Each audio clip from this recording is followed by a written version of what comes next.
Alright folks, well welcome back to part one of a two-part drivability Polara series we're going to run here on this 1964 Dodge Polara 500. When we got this thing on the road, a couple hundred miles into it, we started to run into some problems with it, and I'm a fussy guy when it comes to that kind of thing. It had a mild surge problem, and I had no idea what was causing it because all the videos that we had made are all in the driveway.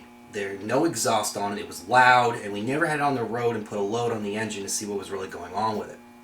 So when I had the hood off the car, my buddy Tommy stops up, and you wouldn't think that your friends who don't know anything about cars might help you, but Tommy's like, "Hey, you got a vacuum leak." I'm like, "Nah, that's just the way it sounds." Now, I haven't heard a carburetor in a long time, or rebuild a carburetor in a long time, probably 25 years. But he's like, "No, I swear it, you got a vacuum leak." I'm like, I just dismissed him. You always dismiss that friend who notices something. But, Tommy, you're right. I had a vacuum leak. So all the fussing I was doing with this thing in the first couple hundred miles, trying to get it to tune right, was all in vain because I couldn't get it to work right. I could not get the problem. The first experience I had with it was when you rolled on the throttle, just tip in, there was a surging, like a lean surge miss. Could never really figure out what it was exactly that was causing the problem. So Tommy kind of popped in my head because he's one of those kind of guys that he sticks in my head. And I thought, well, you know what, maybe he's right. So I dropped Gail off one night, came back home, got a can of brake cleaner out, and came over to the carburetor. And I started spraying carburetor cleaner around the base of the carburetor or anywhere near the carburetor because you can't have a vacuum leak on anything fuel injection or carburation. So I'm spraying around in here, and all of a sudden my idle picks up. I'm like, uh-oh, son of a gun, Tommy was right. I got a vacuum leak.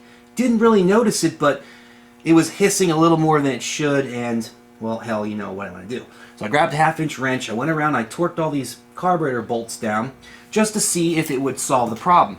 Took the car out for a ride, improved, came back, pulled the air cleaner, shot some more brake cleaner back in it, and I had a vacuum leak right here. Some small vacuum leak causing this thing to maybe run lean, have a lean miss.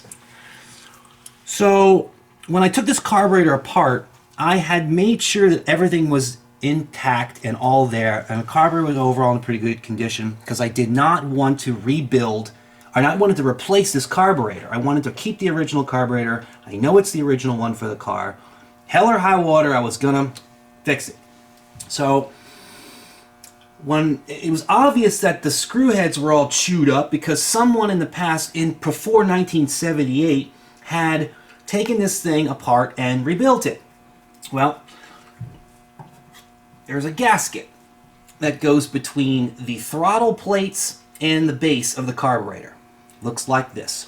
The kit comes with 2 gaskets, and each one is different for some maybe minor modifications they may have made to this ball-and-ball carburetor back in the day. I wasn't sure.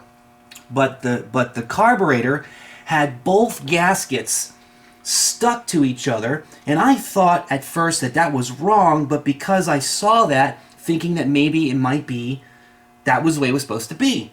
So I ended up putting it all back together and using 2 gaskets instead of just 1. Even though my gut says use 1, I used 2, and son of a gun, wouldn't you know it, the freaking thing leaked vacuum right up in the front. So pulled the carburetor back off, removed one of the gaskets, put only put the correct gasket in there, and son of a gun, it fixed the vacuum leak. The car started running a whole lot better, but it wasn't solving the problem. So now we got to take a step and figure out what's going to go on, what was wrong with it next. So that's about a wrap for the carburetor video. Hey guys, you like what you see? You do? Awesome. Do me a favor and hit that subscribe button down there for me, and you'll get to see a whole lot more.